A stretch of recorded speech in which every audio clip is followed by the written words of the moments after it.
topic is a brief review and looking at post-trauma and looking at chronic pain.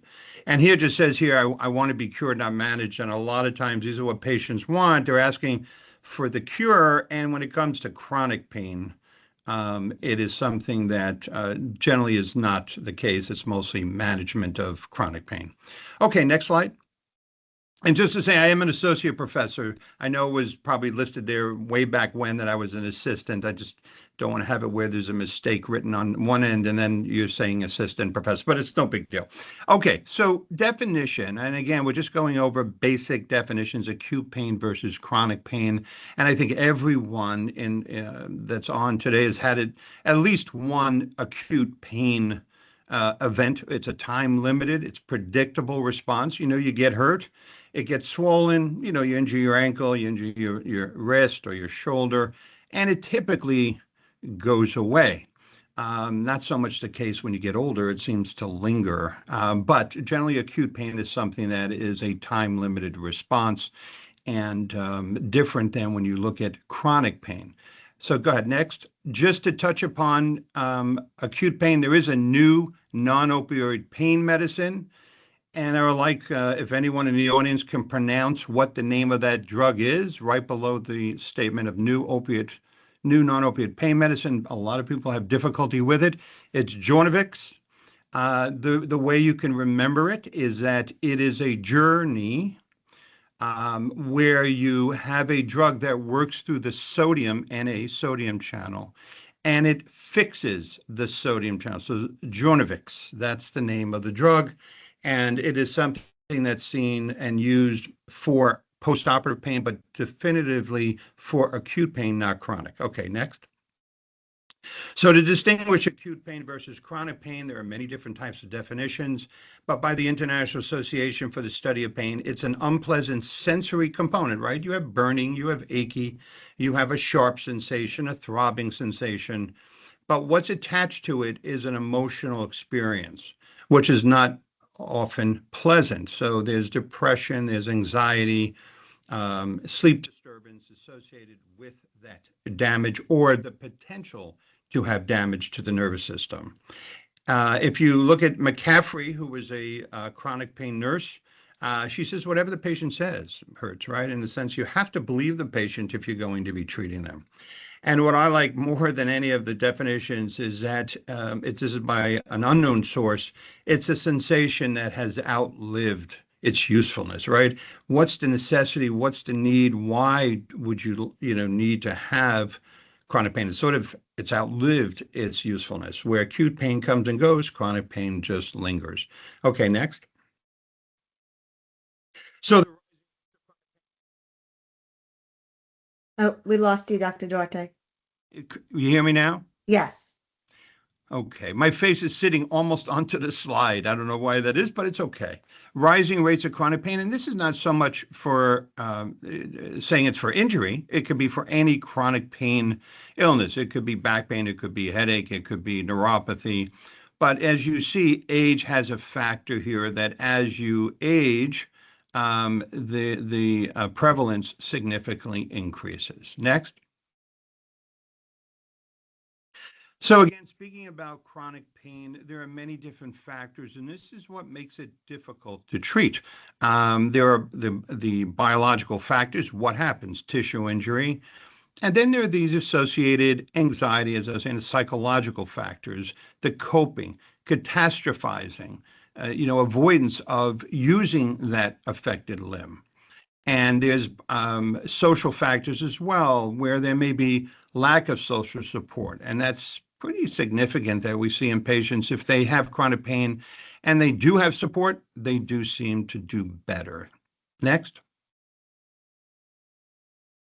So here's just a drawing looking at Descartes in 1644, and he was sort of the first one in neurology that sort of looked at, here you have an injury, if you look at it, the foot, that there's fire next to the foot, and the association of the damage and then how it leads all the way up to the brain, so that there is a peripheral injury, but there are central sensitization factors, and there are cortical brain factors that occur because of that pain. The thing with Descartes, if you could see, he has from the fire, from the foot, there's like one tube. It goes one tube, it's just sort of a relay all the way up to the brain. And if you look at it nowadays, it's quite different. So if you want to just change the next slide. So this is probably a slide why a lot of people did not go into neurology. Okay. When you look at this slide, you go, oh my gosh, this is just too much. But if you look at it, it is really a simplified way of looking at neurology. And this is what attracted me to neurology. But my point of this slide is it's not just a simple tube from the foot to the brain. There are many different pathways that occur where one is a spinal thalamic pathway that goes up and goes from the peripheral nerve all the way to the cord and then up to the brain, and you perceive that sensation of pain, right? The numbness, the tingling, etc. But what it's also showing is that there are other pathways, the limbic pathway, for example, that clearly affects the mood. It goes all the way up to the brain, to the amygdala, and to other regions where there is affect. So again, by definition, there's a sensory component, and then there is an affective component with it when it comes to chronic pain. And as you see on the left of the slide, they're the ascending tracks, but you also see on the right also the descending, so that you can actually, by teaching the patient, through many different, like CBD, or there's mindfulness meditation, you can actually help to control the pain as a patient. So we try to teach the patient that there are ways that they can actually help their own pain condition. Okay, next slide. So what are some examples? When we look at pain, we look at it as as a pain physician, we look at types of pain. And what are the examples? One is what we call nociceptive. Nociceptive pain, everybody has had in their life. It's like if you stub your toe, that's nociceptive pain. If you had a burn to the hand, that's nociceptive pain, meaning that there are activation of nociceptors that cause you to perceive that pain. And it is something that is extraordinarily important for survival. You need the activation of nociceptors, or if you're sitting, if you're standing on a burning stick or something, you're going to continue to burn and never know that. So it's extremely important for survival. What are some causes? Arthritis, mechanical low back pain, exercise injuries that most of you see, sports-related injuries, and post-operative pain. That's in the blue. If you look at neuropathic, it is a dysfunctional pain. That's seen in red. That is something that there's no reason to have it. You've injured that nerve and it's causing you pain. And if you look at a lot of the underlying reasons for it, painful diabetic neuropathy, shingles pain, neuropathic low back pain, meaning sciatic type pain, trigeminal neuralgia, stroke pain, post-stroke pain, complex regional pain syndrome, and other neuropathies like HIV. But I want to touch upon, I think I have it on the next slide, CRPS. Go ahead. So this is a slide that says start now. When it looks at CRPS, there's 1 and there's 2. CRPS, complex regional pain syndrome. The name, why the name? Well, if you look at the history of CRPS, it dates back to the Civil War. And there's been probably 37 different names associated with it until this name, where it's complex regional pain syndrome, which means it's complex, it's regional, and it's a pain syndrome. Doesn't help you in identifying the underlying causes many times, but it is a significant pain condition that occurs that often physical therapists will often see and maybe not realize it, that it's a condition known as CRPS, but should know about it. And if they do feel that that is a possible condition, this is something where you must discuss that with the maybe the referring physician. This is where, if you look at START, there's swelling associated with the injury. Now, most reasons is like CRPS1 is more common than 2. It is something where it's just a soft tissue injury, right? Somebody may have had just injured their foot, or they may have affected their hand. This is something we don't often see with TBI itself, but with traumatic brain injury, there are also peripheral injuries that do occur. And this is something you don't want to miss. There's temperature changes, often cold and or hot. There's pain that's out of proportion to what you would think if someone injured their joints or injured their back. It's just sort of why are they feeling so out of, the pain, it just seems to be way out of proportion. There's significant sensitivity to touch, known as allodynia.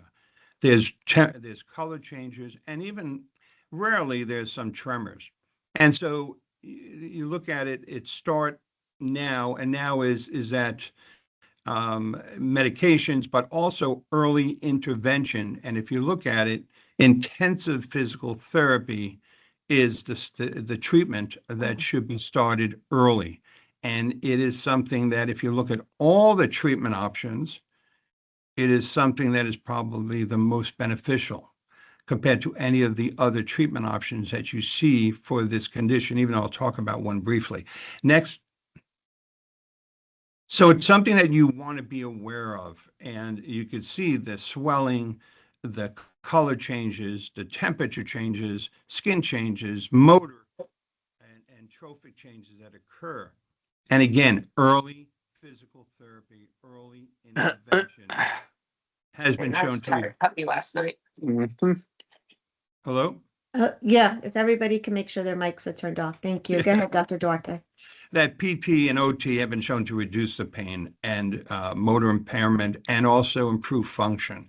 So it's something that is clearly, it needs to be recognized, or to think about in any patient that comes in with a TBI or comes in with any kind of traumatic pain. You want to inquire, is this complex regional pain syndrome coming? And this is something that you want to be at least aware of and rule it out as part of your evaluation. Next. This does show you more invasively that spinal cord stimulation, dorsal ganglion stimulation has been shown to be beneficial, but these conditions are quite chronic and quite impairing to the patient's quality of life. Next paragraph, or next slide. Pearls of post-injury pain. So talking about injury pain, it's up to 80% of patients who have had trauma experience pain daily 6 to 12 months after the injury. That to me is pretty significant. And if you look at TBI survivors, approximately 60% of TBI survivors experience chronic pain. Often they may not be telling you, but this is something that's in the literature here, that it's quite significant number. What you look at too, patients who have had a history of trauma in the past prior to the injury that they're seeing you for, and associated with emotional distress, obviously are particularly vulnerable and have high levels of what we know as post-traumatic stress disorder and comorbid pain. Even in children, chronic pain can be found quite high in about up to 24% of cases, 36 months. So we're talking 3 years after a mild TBI. Next. So looking at, again, this condition, post-traumatic stress disorder, which I know that we have difficulty many times with these patients, that they could be significantly impacted, but they are chronic pain and PTSD are closely linked, with about up to 80% of individuals with a history of trauma report chronic pain. And up to 50% of patients who, with PTSD also experience chronic pain. Women tend to be more likely to suffer with chronic pain after a traumatic event. And obvious, if there's a pre-existing depression, anxiety, or other mental health disorder, it is a strong risk factor for developing chronic pain. Go ahead, next. So how do you assess pain? There are many different ways to assess it. It could be, and again, we're talking about more of the chronic pain. There is something that we put together in the health system. It's called the PEG. It's a screening tool, a very simple screening tool. It's something that you can use this also as you follow the patient, and you can see if there's improvement in the numbers. And it basically looks at pain on a scale of 0 to 10. And again, it's looking at pretty much over the past week prior to them coming to see you. And it also looks at interfered with their enjoyment of life, because this is quite significant in the chronic pain patient. And how is that interfered with their work, general activity, or any other, even their home, if they're working at home? How is it interfering with that activity? And you come up with a score, and as you see the patient in follow-up, you can see if the patient is improving with your therapy or not. Next. So, here we talk about how do you treat these patients? Well, the big topic has always been opioids. If you look at it, hydrocodone, oxycodone, morphine, codeine. And, I hate to say, years ago, this was our treatment of choice for a lot of chronic pain patients. It was very straightforward, and they were on it for pretty much the duration of their chronic pain. Fentanyl, oxymorphone, meperidine, which is no longer really available. It says here, it is an opioid, but this is not something that has ever been used that I know. However, I will put a slide up that will show you something a little bit, something that will surprise you. Okay, next. And here it is. So, we talk about opioid crisis in chronic pain. And this chronic pain could be secondary to trauma, or it could be secondary to some other, like I said, peripheral neuropathy, not direct trauma.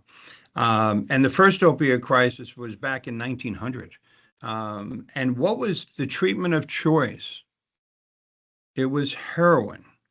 So if patients appeared to be addicted or dependent on an opioid medication, like morphine, what did they give them?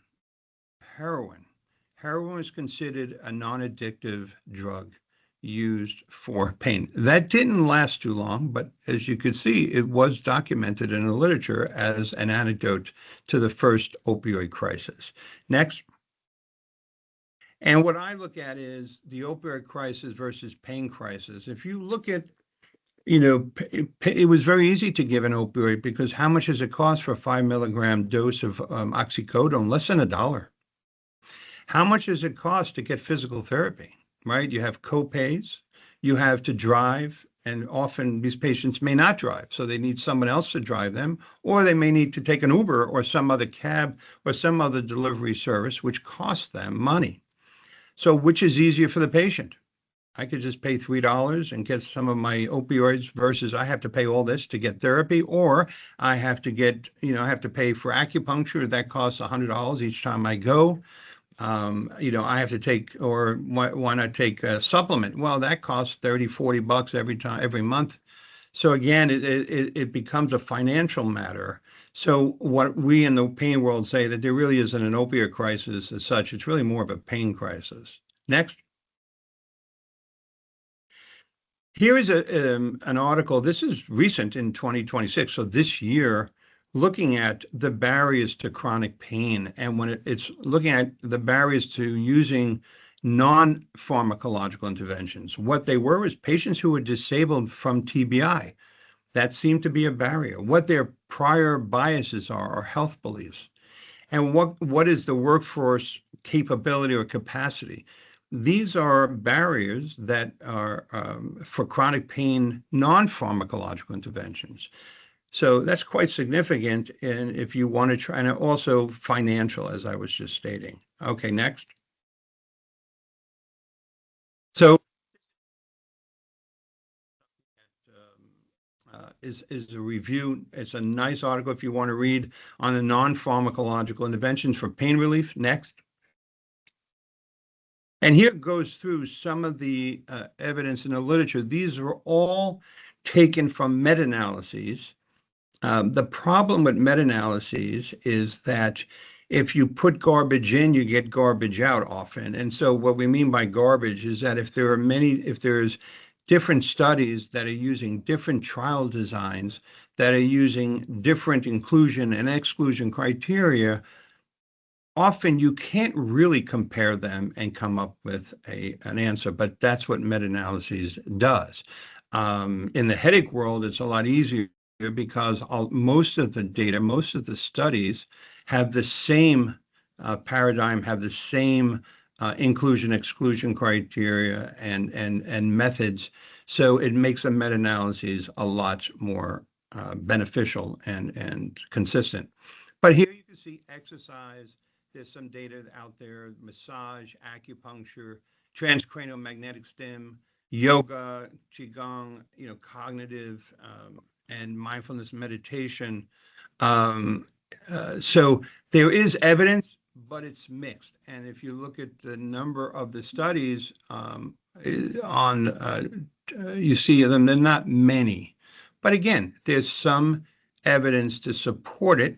And anecdotally, or my own experience, I've seen it to be quite helpful in the chronic pain sufferer, TBI chronic pain or general chronic pain. Next. So here was just a survey that looked at if you took pain medication and did physical therapy, which did you feel was a better long-term solution? Obviously, they reported, most people, physical therapy over pain medication. Next. And here are some of the supplements that are used for chronic pain. The only one out of this list here is magnesium. I've seen it to be a good muscle relaxant. It's also good for sleep. Again, chronic pain patients often have sleep disturbance, so that could activate pain. So a dose of magnesium, what we typically use is magnesium glycinate, 400 to 600 milligrams a night, seems to be helpful for those patients. Next. And looking at, other for traumatic pain, someone who has had a neck injury, has had a low back injury, and has what we would know as myofascial pain, which is distinguished from fibromyalgia. Fibromyalgia is a diffuse pain with tender points. Myofascial pain is more localized, following an injury often, and has these localized trigger point issues, not just a simple, oh, it hurts if you touch me, it's a tender point. That's not a myofascial pain syndrome diagnostic test. It is trigger point. And you can do a simple trigger point injection. And this is something that we often combine with physical therapy. A lot of times patients say, I did physical therapy, it helped a little. Some patients tell me, I did physical therapy and I cannot do it anymore because they hurt me. And it hurt too much. And I often tell them, if it hurt too much, that tells me you need to do more physical therapy because they're typically gentle. And so I think a lot of times patients just throw it out and say, well, I can't do it because it hurt too much. But what we've seen, if we can inject certain muscles with a local anesthetic, maybe add a little steroid at times, and combine it with physical therapy, we get better results. Next. Here's for radiculopathy pain. And again, it could be a traumatic low back pain, a traumatic neck pain. This is for spine pain. An epidural steroid injection can be quite helpful. It is often used in where there's a radicular component, so lumbar radiculopathy or cervical radiculopathy. Next. And one of the things also, patients have traumatic knee issues, and that could be from chronic long-standing osteoarthritis, or it could be, a traumatic knee problem. This is more often seen where for chronic knee pain, meaning defined as more than 3 months. But these are patients who have had an injury, now have tried steroid injections, thinking about, gel injections, and then they're also now thinking about surgery.